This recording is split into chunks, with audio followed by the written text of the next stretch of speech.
हाल ही में रोहन की शादी निर्मला नाम की लड़की से हुई थी। निर्मला गांव की लड़की थी। रोहन के पिता और निर्मला के पिता दोनों बचपन के दोस्त थे।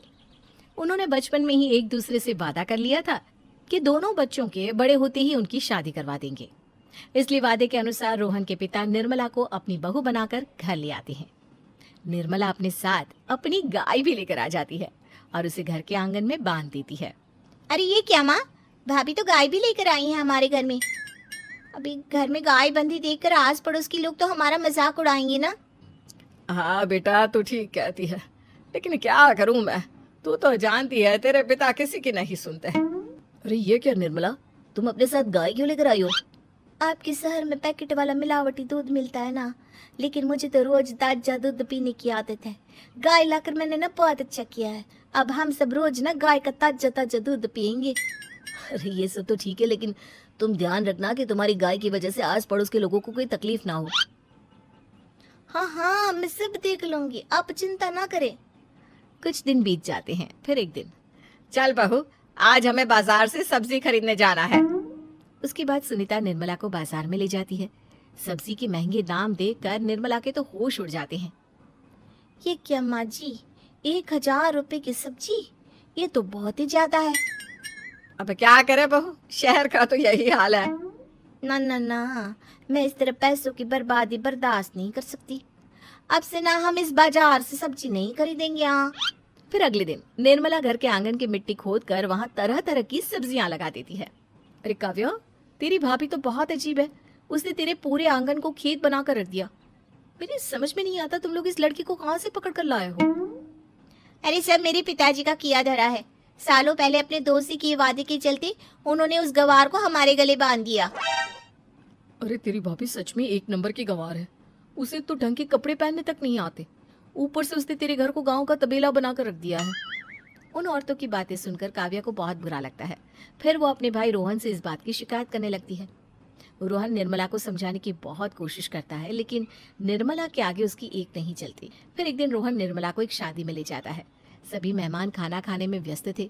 उधर रोहन भी अपने दोस्तों से गप्पे लड़ाने लगता है। तभी निर्मला तंदूरी चिकन के स्टॉल से ढेर सारे लेग पीस उठाकर अपने पर्स में डालना शुरू कर देती है। घर जाने के बाद इसे फ्रिज में रख दूंगी और कल सुबह मैं चीज सिखाऊंगी।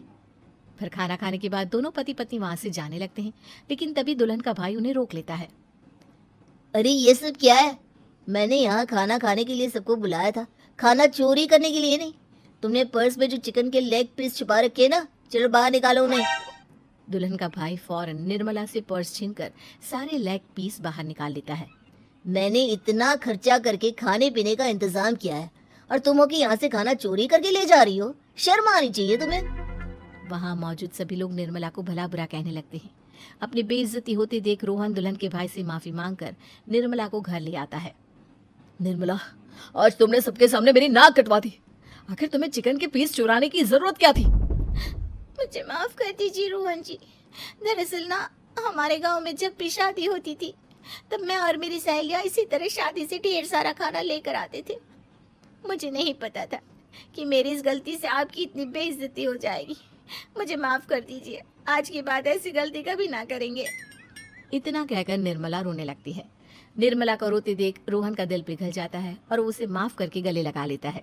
इस तरह कुछ दिन बीत जाते हैं। फिर एक दिन रोहन उदास होकर घर लौटता है।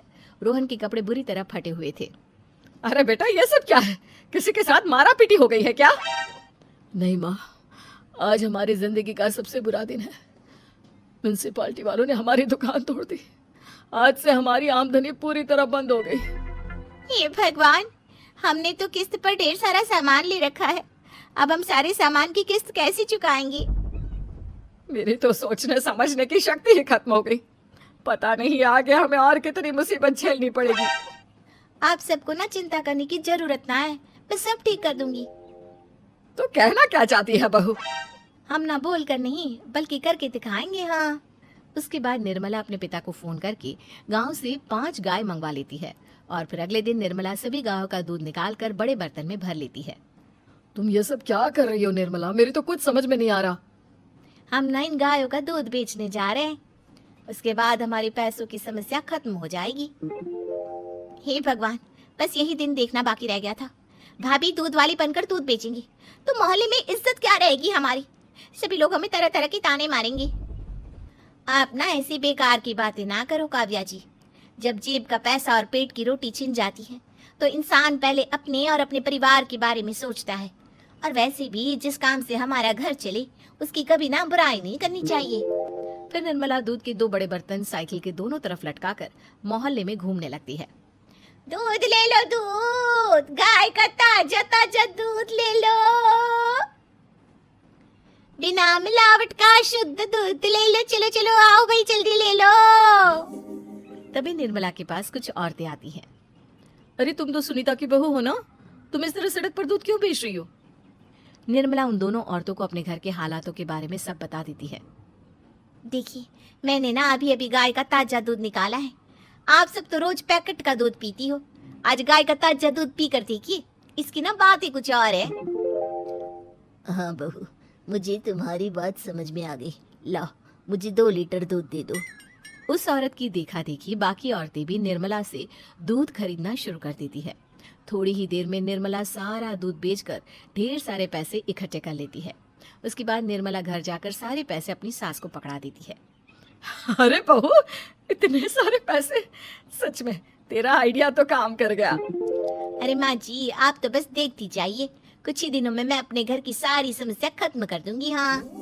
फिर अगले दिन से निर्मला गायों के गोबर से ढेर सारे उपले तैयार करके बेचना शुरू कर देती है।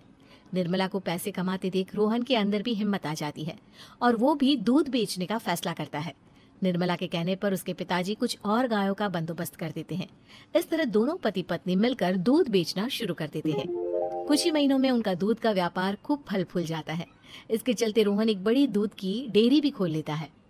पिताजी, जब आपने निर्मला से मेरी शादी करवाई थी तब मैं मन ही मन आपको कोसा करता था, लेकिन आज मेरी समझ में आया कि आपका फैसला बिल्कुल सही था। आज अगर निर्मला ना होती तो पता नहीं हमारा क्या हाल होता। हाँ बेटा, तू ठीक कहता है, हमारी बहू ने तो हमें उजड़ने से बचा लिया। भगवान ऐसी बहू सबको दे। इस तरह निर्मला की समझदारी के चलते सब कुछ ठीक हो जाता है और वो सभी हंसी खुशी अपना जीवन जीने लगते हैं।